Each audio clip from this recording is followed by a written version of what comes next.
नमस्कार। जारंग institute of management and mass communication के इस डिस्कशन फोरम में आपका स्वागत है। आज फिर हमारे साथ हैं सिंधु कुमार झा और आज का जो मुद्दा है वो बहुत ही गंभीर मुद्दा है। पूरी दुनिया एक ऐसे विषय के ऊपर बातचीत कर रही है जिसको कि लोग अब उसको कहने लगे हैं कोवैक्सीन नेशनलिज्म, वैक्सीन नेशनलिज्म। एक ज़माने में नेशनलिज्म का जो कॉन्सेप्ट इमर्ज किया, कहाँ से उसकी शुरुआत होती है, इस पर सिंधु झा से शायद कोई बेहतर बताने वाला नहीं होगा। सिंधु कुमार झा इतिहास के छात्र हैं, लेकिन मैं उनसे दरख्वास्त करूंगा कि उसको संक्षेप में नेशनलिज्म के कॉन्सेप्ट को एक्सप्लेन करते हुए फिर इस बात से जोड़ें कि किस तरह से जो वैक्सीन नेशनलिज्म की बात हो रही है और पूरे के पूरे मॉरलिटी के सवाल को, कि जो दवाई का आविष्कार हुआ उन लोगों की भलाई के लिए हो रहा है, लेकिन आज बड़े बड़े राष्ट्र जिनके पास पैसा है, जिनके पास ताकत है, वो इसको कैप्चर कर रहे हैं। अमेरिका अपने ही वो मस्त है, उसको चिंता नहीं। दुनिया में गरीब देश भी है, सब सहारन अफ्रीका में जो इटली है वो ऑस्ट्रेलिया के नहीं कुछ देना चाह रहा है। इंग्लैंड जो है वो भी अब सब अपने पास समेट के रखना चाह रहा है, उसको यूरोपियन यूनियन के किसी और देशों से मतलब नहीं है। अगर ऐसा चलेगा तब तो फिर मुश्किल है इस कोविड पर मतलब काबू पाना। और ये पूरे प्रकरण को जब देखता हूँ तो मुझे हॉब्स की वही बात याद पड़ती है जिसने उसने मनुष्य के बारे में कहा था कि it is नेस्टी and brutish and short. और ये इस पूरे प्रकरण पर बात करने के लिए मैंने इतिहास का संदर्भ शुरू में इसीलिए दे दिया था कि पूरे के पूरे नेशनलिज्म के सवाल को सिंधु झा बहुत ही बेहतरीन तरीके से कहेंगे, लेकिन थोड़ा संक्षेप में इसको बताने की कोशिश करेंगे। सिंधु कुमार झा। देखिए, नेशनलिज्म तो ये वर्ल्ड वार का एक सबसे बड़ा कारण था। नेशनलिज्म, नेशन स्टेट बनने के बाद जिस तरह से रॉ मटेरियल और तमाम चीज़ों में नेशनलिज्म अपने आप में एक ऐसा शब्द है कि वो इंटरनेशनलिज्म के खिलाफ है। ऐसे अगर समझें तो हम विश्व मानवता की बात करते हैं, हम वसुधैव कुटुंबकम की बात करते हैं, तो हमारे कम से कम हमारे अपने देश में तो नेशनलिज्म की बात करना तो हमको लगता है कि अपने ऋषि मुनियों को झूठा बताना है, जिन्होंने समूचे विश्व को विश्व मानव की बात कही थी। ये वैक्सीनेशन को लेकर जो राष्ट्रवाद है, ये कोई नई बात नहीं है। 2009 में जो N1 जो फ्लू आया था, उस समय में भी नेशनलिज्म की बात हुई थी। और ऑस्ट्रेलिया ने, आपको ये हैरानी होगी कि ऑस्ट्रेलिया ऐसा देश है जो उसका टीका बना लिया था, इन्वेंट कर लिया था, लेकिन उसने कहा कि हम किसी को नहीं देंगे। तब ये तमाम तरह की चीज़ें हैं। फिर उसके बाद धीरे धीरे ये सब हुआ। अभी दावोस में वर्ल्ड इकोनॉमिक फोरम में जो साइरिल रामाफोसा जो साउथ अफ्रीका के प्रेसिडेंट हैं, उन्होंने बहुत कड़े शब्दों में एक तरह से उन्होंने चेतावनी दी, इल्ज़ाम लगाया कि भाई देखिए, दुनिया में आप किसी चीज़ को होल्ड कर रहे हैं, आप क्या कारण है जो अभी तक सिर्फ 30 ही देश हैं जहाँ पर ये वैक्सीनेशन प्रोग्राम लगा है, और वो भी सिर्फ अमीर देश हैं। आपको एशिया और अफ्रीका में सिर्फ 6 देश हैं अपवाद के तौर पर, एक्सेप्शनल तौर पर, इजराइल, सऊदी अरब, कुवैत, कतर, बहरीन, इजराइल में 80%। ये जो 4-5 देश हैं, ये सब पैसा भी रिच कंट्री हैं। इसके अलावा किसी भी अफ्रीकन और एशियन देश में नहीं हुआ है। इंडिया ने पहल करते हुए अपने वैक्सीन डिप्लोमेसी के तहत जो दिया है, अफ्रीका के भी कुछ देशों को दिया है, सोलोमन आइलैंड और बोलीविया, ब्राज़ील में भी दिया है, पड़ोसियों को दिया है। लेकिन सवाल ये नहीं है, आपके भी देश में 135 करोड़ की आबादी है, डिमांड हो रहा, इसको देखिए, डिमांड हो रहा। तो राजनीतिक तौर पर इस राष्ट्रवाद की बात अगर हम करते हैं कि नहीं, सबसे पहले टीके पर हमारा देश के लोगों का है, ये एक राजनीतिक हो सकता है, लेकिन ये ह्यूमैनिटी के संदर्भ में ये विरोधाभासी चीजें हैं। भाई, जब आप पेंडेमिक की बात करते हैं, 172 देशों का कोलिशन बना है, पिछले ही साल WHO ने इसको बनाया, लेकिन उसमें हम लोगों ने भी साइन करने से इनकार कर दिया। नहीं, साइन करने की बात नहीं है। बात यह है कि आप इस चीज़, इसके संदर्भ को देखें। ये पैंडेमिक है, ये कोई एपिडेमिक नहीं है। एपिडेमिक एक सर्टेन एरिया में होता है, पैंडेमिक जो कई देशों में होता है। तो आप जो है, अगर कहीं का हवा खराब है, आप अपने देश को तो ठीक कर लिए, लेकिन आपके पड़ोस में अगर महामारी है तो क्या बचेंगे? कब तक आप बचेंगे? वही बात मैं कहा, ये सवाल है। आप देखिए, अमेरिका जो प्रेसिडेंट थे मिस्टर डोनाल्ड ट्रंप, उन्होंने अमेरिका फर्स्ट, अमेरिका अगेन, ये सब तमाम तरह की चीज़, इवन कि यूरोपियन यूनियन ने भी अपना बैरिकेड लगाया हुआ है, इंग्लैंड ने अपना बैरिकेड लगाया हुआ है, जर्मनी ने अपना बैरिकेडिंग कर दी है, तमाम चीज़ें। तमाम ये जो बड़े बड़े जो देश हैं, कहने के लिए ये पूरे मानवता की बात करते हैं, लेकिन इन लोगों का जो दिमाग है, सबसे पहले अपने नागरिकों की सुरक्षा देना है। हम कहते हैं कि इंडिया में अभी जयशंकर ने यूनाइटेड नेशन सिक्योरिटी काउंसिल की जो मीटिंग हुई थी, उसमें कहा कि भाई सब लोग मिल के इसको करें और एक दूसरे को नीचा दिखाने की कोशिश नहीं करेंगे। हमारा जो खून खून तुम्हारा खून पानी, ये उन्होंने कहा कि मैंने जो, लेकिन कोई रास्ता तो नहीं निकल रहा है, लोग बात ही कर रहे हैं भाई मेरा वैक्सीन अच्छा है, तुम्हारा वैक्सीन पानी है, ये भी विवाद हुआ है। तो ये सब तमाम चीज़ें, इन सब चीज़ों से ऊपर उठकर ये जो कोलिशन जो बना है जिन देशों का, अब देखिए अभी तक 65 मिलियन डोजेज ही दिया गया है। सीरम इंस्टीट्यूट का एग्रीमेंट है बहुत सारी कंपनियों से। असली बात क्या है ना कि जितना पॉपुलेशन है और सबके लिए चाहे, देखिए हमारे देश में भी आज बहुत घनघोर हुआ है महाराष्ट्र और यहाँ जो हेल्थ मिनिस्टर के बीच बढ़ में रहा है। तो इस बात को हम सब समझ हैं, कोई सा देश नहीं है, हिंदुस्तान ही नहीं है, सब जगह लोगों ने अपना प्रायोरिटी फिक्स किया कि जो लिमिटेड रिसोर्सेज है तो सबसे पहले टारगेटेड हैं जो हेल्थ वर्कर्स हैं उनको दें, फिर ओल्ड एजेस लोगों को दें, उसके बाद 45 एंड अबव को दें। तो अगर कोई भी देश चाहेगा कि अपने सारे सिटीजन को दे दें, ये नहीं हो सकता, ये लिमिटेशन है अपने आप में, रिसोर्सेज का भी प्रॉब्लम है। लेकिन इसमें जो शीर्षस्थ देश है, जो लीडिंग कंट्री है, जो सबसे अपने को दुनिया का मतलब लीडर कहता है, उसमें उसको इसमें पहल लेने की जरूरत थी। देखिए ग्लोबल कहीं भी ग्लोबल कोलिशन जो बना है, इसका ग्लोबल कोलिशन जो बना है इसके एक सीईओ हैं मिस्टर बर्कले ने एक बहुत बढ़िया बात कही कि अगर दुनिया के तमाम सारे देश अगर अपने यहाँ इस चीज़ को कन्फाइंड रखेंगे इस चीज़ को, तो ये महामारी कभी ख़त्म, ये पैंडेमिक कभी नहीं ख़त्म हो सकता है। और इसके बाद दुनिया में वो स्थिति, भाई आप अगर सामान, अब ठीक है आप महामारी पर कंट्रोल कर लें, पैंडेमिक पर आप अपने देश में कंट्रोल कर लें, आपकी इकोनॉमी बहुत आगे बढ़ जाए, ठीक है, आप मैन्युफैक्चर करने लगे बहुत सारा सामान, लेकिन आप बेचेंगे कहाँ, बेचेंगे मार्केट कहाँ मिलेगा, मार्केट कहाँ मिलेगा? तो दुनिया में गरीबी बढ़ेगी और उससे आप अछूते नहीं रहेंगे। इसीलिए ये मानवता के खिलाफ है, ये पूरी मानवता के मतलब खिलाफ आपको अमीर होने के लिए जरूरी है कि आपके साथ गरीब भी हो, है ना, डिपेंडेंसी हम लोग जानते हैं। आपके घर में जो खाना बनाने वाला जो है मेड, अगर वही बीमार पड़ जाए तो खाना नहीं मिलेगा आपको, खाना आपको नहीं मिलेगा ना। आपके पास सारा राशन रखा हुआ है, बना नहीं वाला बीमार है।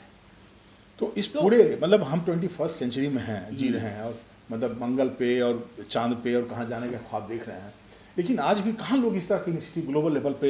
देखिए जब पोलियो आया था दुनिया में, आज पोलियो खत्म हो चुका है।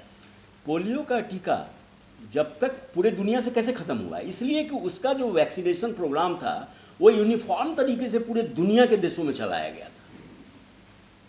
मलेरिया को आपने खत्म कर दिया, पोलियो को आपने खत्म कर दिया, प्लेग, भाई उसको ब्लैक डेथ कहते हैं, यूरोप की आधी आबादी खत्म हो गई थी। प्लेग तो इससे भी डेंजरस था उस जमाने में, इसमें तो थोड़ा आपको टिक भी सकते हैं, उसमें तो 13 सेंचुरी में जब प्लेग आया था तो यूरोप की जो आबादी थी आधी हो गई थी। मतलब उसमें कितने लोग मरे थे इसका कोई आंकड़ा नहीं है।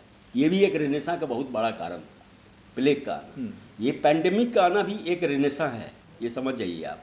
ये पैंडेमिक एक रेनेसा का रूप लेगा, और रेनेसा का क्या मतलब, न्यू इन्वेंशंस।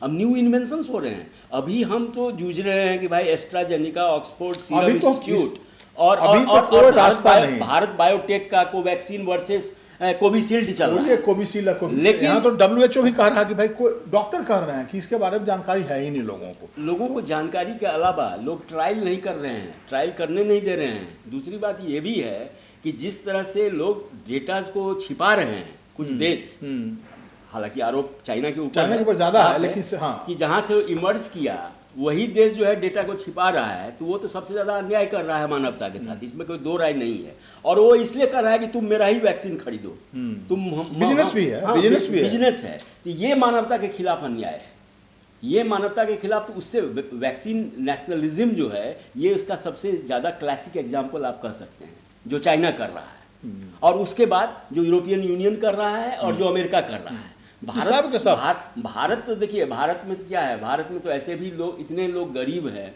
और ऐसे ही लोग यहाँ पर इतने इम्यून्ड हैं। आप रूरल एरियाज में जाइए, कहाँ पर लोगों को कोरोना हो रहा है, नहीं हो रहा है। अब तो जो रिपोर्ट आ रहा है उसमें केसेस बहुत दिखाई पड़ रहे हैं। बिहार वगैरह से हमको व्यक्तिगत रूप से जानकारी है। इस बार का जो मामला है, पहले से हमको कई दोस्तों ने फ़ोन कहा कि आप इसमें वो सही है, लेकिन अभी भी अर्बन एरियाज में ज़्यादा है। अभी भी आप क्या कहते हैं, अब बताइए, जो लैंडलेस लेबरर्स हैं हम लोगों के गांव, दिल्ली में भी देख रहा हूँ कि बिना मास्क के घूम रहे हैं, जो रोड पर सोए रहते हैं, कहाँ उनको कुछ हो रहा है, क्योंकि पहले ही से वो ज़्यादा इम्यूनिटी उनकी बॉडी में है कि उनको क्या एंटीबॉडी की ज़रूरत है। तो बहुत सारा कारण है, इसीलिए इस तरह के जो देश हैं, लेकिन जहाँ पर आबादी कम है, खतरा उनको ज़्यादा है। हाँ, जो जिनको ज़्यादा कंफर्ट है लाइफ में, उनके लिए खतरा ज़्यादा है, उनको खतरा ज़्यादा क्योंकि है। उनकी इम्यूनिटी कम नहीं हो गई है। रही बात इसको जैसे कि जैसे अमेरिका के पास बहुत पैसा है, तो उसने एडवांस में 135 मिलियन डोज खरीद लिया, और इस तरह से लोग इस मुद्दे पर आपको डोनाल्ड ट्रंप में और अभी बाइडेंस नहीं अभी मैंने देखा डोनाल्ड ट्रंप और बाइडेंस के पॉलिसी में कुछ डिफरेंस दिखाई पड़ कोई रहा है? डिफरेंस नहीं है ना? कोई डिफरेंस वही मैं नहीं है। देखिए। वो भी 1.9 ट्रिलियन की बात किया है हाँ, बाइडेन गवर्नमेंट। हाँ। बाइडेन ने आते ही सबसे किया देखिए कि कहाँ हो गया डेमोक्रेसी और रिपब्लिकन का फर्क, कहाँ रह नहीं गया? नहीं नहीं नहीं, वहाँ पर नेशनलिज्म है, और ये खुल के हो रहा है, ये खुल के हो रहा है। अभी आप ब्रिटेन के प्राइम मिनिस्टर का स्टेटमेंट हाँ, हाँ। पढ़े हैं, उन्होंने क्या कहा है? उन्होंने मैंने यूरोपियन यूनियन का सारा ज्ञान भूल गए वो। सारा चीज नहीं हो रहा है। और कोई मैं तो आपको एग्जांपल दिया, 2009 में ये घटना घट चुकी है, ये कोई नई बात नहीं है। वैक्सीन ये जो नेशनलिज्म की बात जो हो रही है, ये पहले भी हो चुका है। जब H1N1 जो वायरस आया था, फ्लू 2009 में, और ऑस्ट्रेलिया ने जो किया था सबके सामने एक्सपोज हो गया था ऑस्ट्रेलिया उस ज़माने में। उसके बाद फिर उसको फाइनेंस किया, फिर अमेरिका और तमाम यूरोपियन यूनियन के देशों ने, जिनको चिंता थी कि भाई ऑस्ट्रेलिया के साथ बायलैटरल रिलेशन है तो वहाँ से यहाँ आ जाएगा, तो बेटर है कि उसको फाइनेंशियली मदद करके उसको उसके नो हाउ को जाने और उसको करें। कोई भी दुनिया का कोई भी महामारी आज की तारीख में कोई एक जगह पर ये सीमित नहीं रहने वाला है, क्योंकि तो संचार के साधन इतने हैं, संचार के साधन हैं, ट्रांसपोर्ट है, लोगों का आना जाना इतना ज़्यादा बढ़ गया है कि आप इसे बच नहीं सकते हैं। ये म्यूटेंट ब्रिटेन में आया तो हम लोग कह रहे थे अच्छा ब्रिटेन में हुआ है, 2 आदमी आया, आज देखिए क्या स्थिति है और हमारी। देखिए 10 लोग गायब हो गया एयरपोर्ट से, एयरपोर्ट पे उतरा और गायब हो गया। आज ये स्थिति और है इसलिए कि महाराष्ट्र में फैला। इंडियन पैसेंजर्स को न्यूजीलैंड ने कह दिया कि हम हमारे यहाँ मत आइए। नहीं आइए, आज देखिए क्या खतरा करेगा हो, भाई? न्यूजीलैंड की आबादी बहुत कम है, कम है, उसकी आबादी कम है। तो मैंने आपको पहले ही कहा है, जिसकी आबादी कम है उन देशों को बहुत चिंता है। उन देशों को इसलिए भी चिंता है कि उनकी आबादी जो है, वहाँ का हर आदमी का एक वैल्यू है। अमेरिका में भी एक ज़माने में कहा जाता था कि हर अमेरिकन का एक वैल्यू है, गाजर मूली की तरह नहीं। वैल्यूज वाले लोग कहाँ दिखाई पड़ रहे हैं? लेनिन जब फर्स्ट वर्ल्ड वॉर में, लेकिन उसने तो सबके साथ किया, और अच्छा से तरीके के भाई हम जार वाला पॉलिसी नहीं रखेंगे, जिसके साथ जो भी कंप्लेन है सबको सॉर्ट आउट किया, सबको। और दूसरी बात ये भी है, कहाँ इस तरह का कहीं दिखाई पड़ रहा है? ये भी बात है, अब जैसे स्पुतनिक है रूस का, अगर वो सही से अगर डेटा देना चाह रहा है इंडिया के भारत बायोटेक से या तमाम चीज़ों से, अगर वो समझौता कर रहा है, तो इसमें वेस्टर्न नेशन को आपत्ति नहीं होनी चाहिए, जो अमेरिका और जो यूरोपियन, हाँ, किसी को भी नहीं होना चाहिए, इसमें नहीं होना चाहिए, क्योंकि ये मानवता के क्या लिए हो रहा है। इस पर राजनीति नहीं होनी चाहिए, इस पर राजनीति हो रही है, ये बुरी चीज़ है। इस पर कोई तरह की राजनीति नहीं होनी चाहिए। और जिस तरह से आपने पोलियो को ख़त्म किया पूरी दुनिया में, इसीलिए तो मैंने कहा कि ये नेशनलिज्म का जो नारा दिया जा रहा है, राजनीति हो रहा है इसीलिए ना भाई। उस जमाने में जो रिसोर्सेज पर को हड़पने की जो आपाधापी थी, वही आज ये हो रहा है। वही नेशन स्टेट, एग्जैक्ट। हमारी जो भाषा है, हमारा जो कल्चर है, हमारा जो नस्ल है, वही सुपीरियर। पहले हम बचे हैं, पहले अपना पेट भरे, बाकी दुनिया कहीं चले जाए उससे। नॉर्डिक्स जो है वो अलग है, एंग्लो सेक्शंस जो है वो सबसे अलग है। तो यही लड़ाई हुई, और वही लड़ाई होते होते रॉ मटेरियल की लड़ाई हुई, और नेशनलिज्म, एग्रेसिव नेशनलिज्म हुआ तो हिटलर पैदा ले लिया। तो ये सब चीज़ें जो है, ये सब गुजरे हुए ज़माने की चीज़ हैं। जो लोग कर रहे हैं वो बाद में इस चीज़ को, अब अमेरिका मान लीजिए कर ले, तो इन लोगों को, दुनिया का सारा फाइजर का, तो इन लोगों को इतिहास से सीख भी लेने की जरूरत है कि नेशनलिज्म का क्या हुआ। हश्र आप देख लीजिए, तो कम से कम ये जो देश के बड़े बड़े, दुनिया के जो बड़े, लेकिन वही ईएचकार ये भी लिखता है कि जो लोग इतिहास से सीख नहीं लगते, they are condemned to repeat it, है ना? तो ये लोग रिपीट कर रहे हैं इस चीज़ को रिपीट कर रहे हैं। और इस चीज़ को समझिए, इसका अगर ये लोग अफ्रीका और एशिया के गरीब मुल्कों में अगर नहीं किए टीकाकरण, तो बड़ा, तो ये लोग बचेंगे नहीं, कभी नहीं बच सकते। बांग्लादेश बहुत बड़ा एक्सपोर्टर है अमेरिका का। हाँ, अमेरिका का गारमेंट्स इंडस्ट्री, बांग्लादेश की आबादी कितनी है? 20 करोड़ के आसपास है, बल्कि ज़्यादा ही होगी, 20 करोड़ के आसपास। छोटा कंट्री है, ये है, और आबादी इतनी है, और गारमेंट इंडस्ट्री है, और उसका पूरा सारा अमेरिका एक्सपोर्ट हो रहा है। तो आप अमेरिकन पब्लिक को फाइजर का या मॉडर्ना का टीका लगवा दें, और इधर एस्ट्राजेनेका, ये जो सीरम इंस्टीट्यूट का जो कोविशील्ड है, ये खरीद लें, और सब जगह अपना होर्डिंग करें, तो उससे आप सोचेंगे कि हम बच जाएंगे। ये नामुमकिन है आज के। तो मैंने वही, वो जो चिड़िया कहा जाता है ना, वो कौन सी चिड़िया की, उसको लगता है कि आसमान को हम भी रोके हुए हैं। तो इस मुगालफत में अमेरिका या रसा या ब्रिटेन या कोई भी रहे, रहना चाहिए। इस तरह के मुगालफत में रहने की जरूरत नहीं है। आज का दौर ग्लोबल विलेज का कंसेप्ट हो गया है। आज का दौर ग्लोबल विलेज हो चुका है। आज हम इंटरनेशनलिज्म की ओर तेजी से बढ़ रहे हैं। आज नेशनलिज्म की कोई जगह नहीं है, सिवाय चुनावों तक, सिवाय वार तक, वोट लेने के लिए, वोट लेने के लिए। हाँ। जनता को जुमलेबाजी या चाहे डोनाल्ड ट्रंप हो या किसी देश में और हो, कहीं पर जो भी हो, चुनाव तक है, पॉलिटिकल है एकदम। मैं एक अपने देश के एक बहुत अच्छे डॉक्टर हैं गंगाराम का, मिस्टर चतुर्वेदी, मैं पूरा नाम उनका भूल रहा हूँ, उनका मैं सुन रहा था। उन्होंने कहा कि इन सब चीज़ों में कभी किसी को नेशनलिज्म की बात करना मूर्खता है।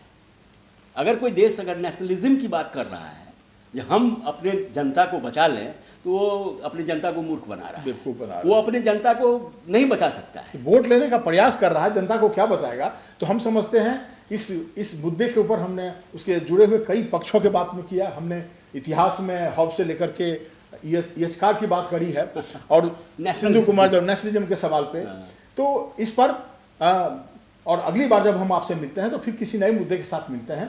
तो हमारे साथ जुड़ने के लिए मैं आपको धन्यवाद देना चाहता हूं और आपके साथ साथ सिंधु कुमार झा का तो बहुत बहुत धन्यवाद देना चाहता हूं।